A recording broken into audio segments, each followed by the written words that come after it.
Galerinha estudantil do meu Brasil Varonil, que bom poder falar com vocês, galerinha aí do 6º ano, tá? Da 601, 602, 603. Como que vocês estão? Tá tudo bem? Família, tudo legal? Espero que esteja tudo bem, que Deus possa abençoar a vida de vocês, que a saúde de vocês possa ser preservada, né? E que passe logo, né? Essa situação, poder a gente se ver de novo. Vocês receberam aí, né, na plataforma do Google Classroom, o nosso estudo dirigido, certo? Com as perguntas desse bimestre, tá? De estudos, onde nós vamos estudar as unidades 1 e 2. Nessa primeira videoaula, eu quero tratar das 10 primeiras perguntas, tá, da unidade 1.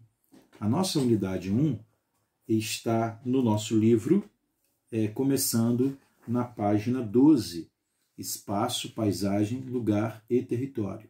Tá? As 10 primeiras perguntas que eu estarei tratando com vocês, elas estão dentro dos percursos, né? 1 e 2. Percurso é como o nosso livro chama os capítulos. Tá? Então, quando fala percurso aqui, equivale a capítulo. Mas no livro de vocês chama percurso, né? Como vocês podem ver aí na página 14. Então, os percursos 1 e 2 a gente vai estar explicando agora e vocês vão poder usar essa nossa videoaula para vocês responderem as perguntas 1 a 10, tá? Do estudo dirigido que eu passei para vocês, certo? Bom, o percurso 1 vai falar sobre a diferença entre espaço natural e espaço geográfico. É um capítulo pequenininho, é página 14 e 15 só do livro de vocês. E aí é super fácil de entender. Tá? Espaço natural é aquele espaço que ainda não foi tocado pela sociedade. Aquele espaço que ainda não foi modificado, né, alterado pelos seres humanos. Tá? O espaço natural, o livro de vocês fala aí, é onde existe a natureza original, tá? Formada aí por solo, rochas, vegetação, fauna, rios, clima, tudo original. Original mesmo foi apenas há milhares de anos atrás. Tá? Hoje existem pouquíssimos espaços naturais na Terra. É motivo até da gente duvidar se existe algum espaço natural na Terra que seja original. Tá? Mas mesmo os não originais são pouquíssimos os espaços naturais, tá, da Terra hoje. Quase todos sofreram forte intervenção humana. Vamos colocar como exemplo a Antártida. A Antártida, ela é um dos raros espaços naturais, tá, desse mundo, o continente gelado. Tá? No livro de vocês, na página 14, traz até uma foto aí, e vocês podem observar que mesmo sendo um espaço natural, né, tem aí presença humana, como as expedições científicas, né, que tem base lá. Inclusive o Brasil, a foto que está mostrada aí é a nossa estação antártica, Comandante Ferraz, tá, que tem a bandeira brasileira, certo? Nossos cientistas trabalhando lá, pesquisando. Então isso é espaço natural, galera, é aquele espaço que não foi influenciado pela sociedade humana. Já o espaço geográfico, o que é o espaço geográfico? É o contrário, o espaço geográfico é aquele que sofreu alteração, tá? Modificação. Tá? Eu estou trazendo essa explicação para vocês, bem de uma forma assim, mais rápida, mais básica, mas no livro de vocês, vocês podem obter muito maiores informações, certo? É só vocês lerem aí. O exemplo que o livro traz aqui é o do Brasil, por exemplo, quando os portugueses entraram aqui, quando os portugueses conquistaram a nossa terra a partir do ano de 1500. Tá? A gente não pode... É interessante essa questão, porque mesmo antes, a gente não pode chamar o Brasil de espaço natural, porque ele já estava sendo alterado, afetado pelas as sociedades indígenas. Tá?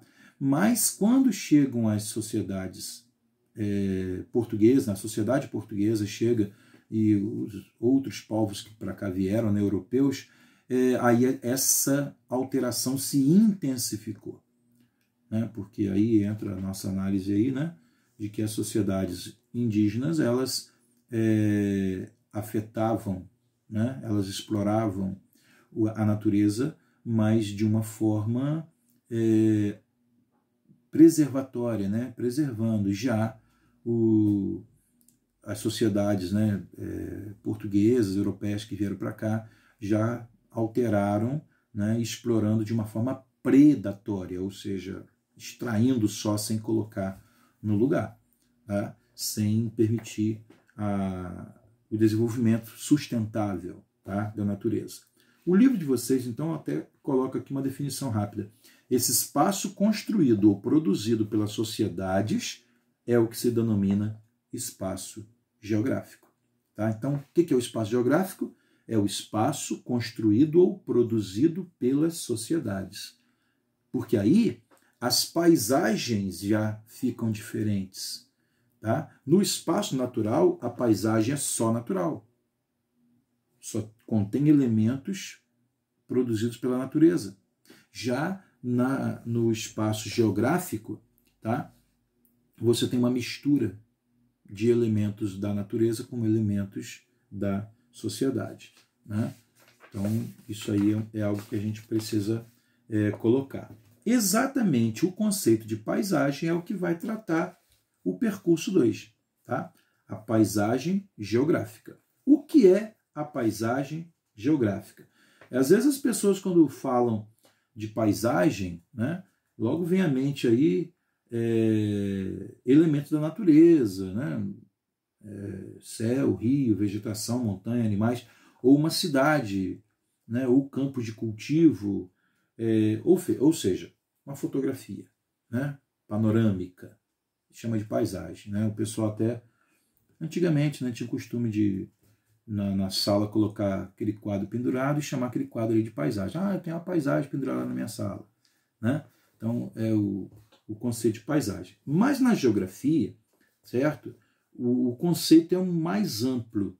O livro de vocês, na página 16, cita o geógrafo Milton Santos, que ele diz que paisagem geográfica é tudo aquilo que a nossa visão alcança. Ou seja, tudo que está presente no espaço e sendo observado. Assim, a paisagem pode conter tanto elementos naturais, certo? Montanha, vegetação natural, rios, etc., quanto elementos culturais, tá? Que são aqueles aí construídos pelos seres humanos por meio do trabalho. Estradas, cidades, campos de cultivo. Olha que interessante, às vezes você pode ver assim, uma lavoura, né, de milho, né? Aí você fala assim, olha, aquilo ali é uma obra da natureza. Não, não é da natureza. Porque aquela lavoura ali foi cultivada pela sociedade, né? O milho é uma obra da natureza, né? A semente do milho é uma obra da natureza. Mas aquela lavoura que você está vendo ali, ela é paisagem geográfica, né? De elemento natural, de elemento cultural, melhor dizendo. Tá? Porque, aliás, o próprio nome já está dizendo, né, pessoal? Lavoura de cultivo, né? Cultura, aquilo que foi produzido pelos seres humanos. Bom, a paisagem geográfica ela passa por uma série de dinâmicas, né, que o livro de vocês vai mostrar aí. Existe a dinâmica de mudanças e permanências. Tá? À medida que a paisagem, os anos vão passando, os séculos, as décadas, os séculos vão passando, na paisagem algumas coisas permanecem, outras coisas modificam. Tá? E isso se dá tanto por forças naturais, quanto por forças sociais. Na página 17 isso está bem diferenciado. Tem até uma foto aí na figura 4 do vulcão Santa Helena, que fica lá no estado de Washington, nos Estados Unidos. Aqui tem uma foto, a foto A, ela mostra a paisagem, tá, desse vulcão um dia antes da erupção que ocorreu no dia 17 de maio de 1980, há 40 anos atrás. Tá? Um dia antes da erupção, a paisagem estava assim, árvores, né? Tudo direitinho e tal. Na foto B, já mostra a paisagem após a erupção. Essa foto aqui, a foto B, foi tirada em setembro do mesmo ano, tá? 4 meses depois, e está totalmente diferente. Está totalmente devastado, né? Porque a lava do vulcão acabou destruindo tudo ali, certo? Então isso é um exemplo de uma força natural, tá? Causando mudança na paisagem. Às vezes a mudança vem por forças sociais, força da sociedade mesmo, construções. Dá o exemplo aí na página 17 ainda, tem um exemplo de São Paulo, 2 fotos de São Paulo aí, 2 momentos, tá? A foto A é a Avenida Paulista em 1957 e a foto B é a Avenida Paulista em 2015. Olha quanta diferença, né? E quando você percebe as diferenças foram por questões sociais, não por questões naturais. Foram prédios construídos, né? Árvores derrubadas, alguns jardins que existiam passaram a não existir mais ou ficaram bem menores. Aí já é exemplo de forças sociais mudando a paisagem. Há coisas que não tem como mudar, há outras que vão mudando constantemente, né? Você pode observar isso, pessoal, no teu dia a dia mesmo, né? Desde que você nasceu, né? Eu sei que a galerinha aí, né? Todo mundo está entre seus 12, 13 anos, né? 11, 10, né? Tem aí algumas diferenças de idade, mas desde quando você era bem pequenininho até a idade que você tem hoje, a sua rua já não está igual, né? Se você parar para pensar de quando você brincava, quando era bem pequenininho, em como está hoje, a tua rua pode estar diferente, tá? Mas você sabe também que algumas coisas permaneceram como estava. Então essa relação de mudança e permanência acontece muito com a paisagem. Na página 18, o livro vai falar sobre as posições do observador e a paisagem, tá? Ele diz aqui, olha, a posição do observador influencia a maneira como ele vê a paisagem, tá? Isso quer dizer que uma pessoa no alto de um edifício, por exemplo, ela vê a paisagem de uma forma diferente de uma pessoa que está ali andando na rua, certo? Se uma pessoa só leva a vida dela inteira só andando na rua, vendo a paisagem ali da rua, né? Nunca pôde subir no alto para poder ver de cima, ela vai ter uma visão dessa paisagem totalmente diferente de uma pessoa que mora lá na cobertura de um prédio, que todo dia acorda, abre a janela e vê aquela paisagem de uma outra forma, né? Então, olha só, parece uma coisa simples, né? Mas modifica bem como que a paisagem é observada, tá? Alguns tipos de paisagem, o livro trata aqui a partir da página 18, né? Segunda parte, 19 diante. Alguns tipos de paisagem. Existem paisagens protegidas, tá? São aquelas unidades de conservação, né? São aquelas reservas, tá? Onde se procura ali preservar a paisagem. Algumas não são nem por questões de natureza só não, tá, pessoal? Para preservar a biodiversidade não. Às vezes é por questão também cênica, valor cênico, né? Diz aqui o livro. O valor da cena, da beleza. É o exemplo daqui das cidades históricas lá de Minas Gerais. Tem uma foto aqui de Ouro Preto, por exemplo, tá? Que é um exemplo de uma paisagem que é um local protegido, tá? Pelo patrimônio histórico, né? A Unesco, no caso aqui, da própria ONU, certo? Mas por motivos da beleza da cena, né?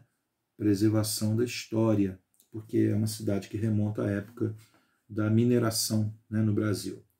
O outro tipo de paisagem são as paisagens degradadas, ou seja, paisagens que sofreram modificações destrutivas, tá? A palavra degradado significa simplesmente deteriorado, estragado, né? Existem muitas paisagens que estão deterioradas, tá? Por questão da influência da sociedade. É o caso aí, por exemplo, né, o livro está mostrando aqui de lixões a céu aberto, né? É o caso que acontece, por exemplo, aquelas terras cultiváveis, né? Onde foi sendo feita muita queimada, né? Sendo feita muita queimada e o solo foi ficando degradado. É um solo onde nem se consegue plantar mais. Nada nasce ali mais. Então fica apenas aquele solo rachado, né?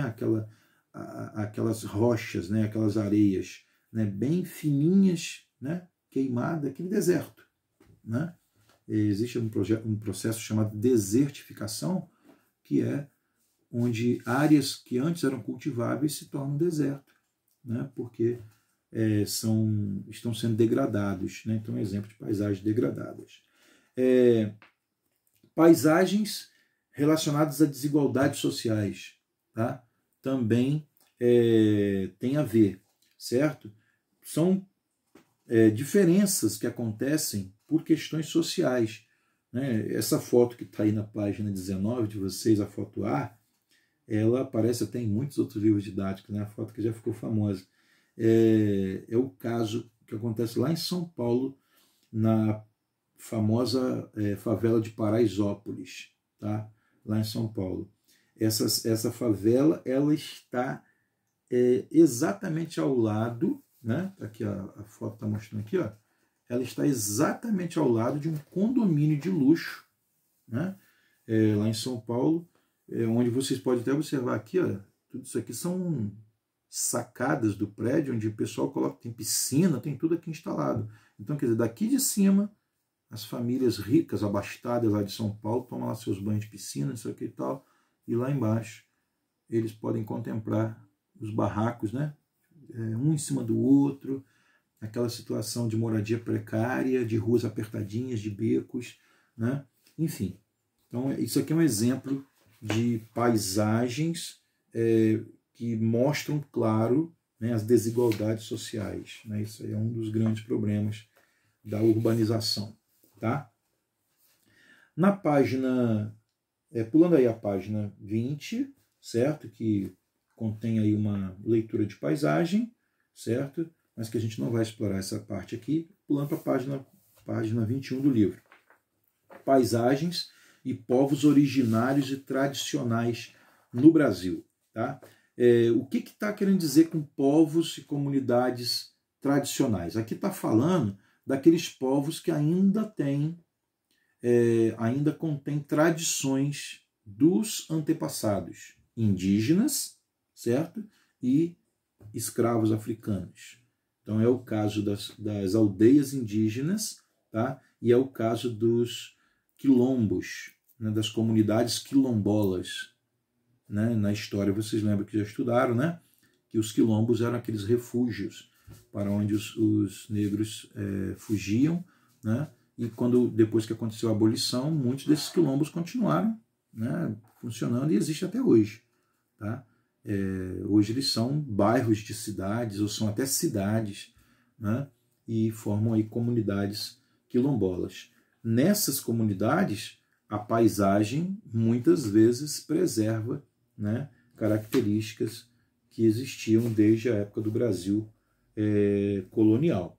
Tá? E tem sido aí motivo de muitos debates, né, a forma como se preserva esse tipo de paisagem. Na página 22, por exemplo, mostra duas fotos aí, na de cima, né, tem uma comunidade indígena em frente ao Palácio do Planalto em Brasília, né, fazendo manifestação acerca disso.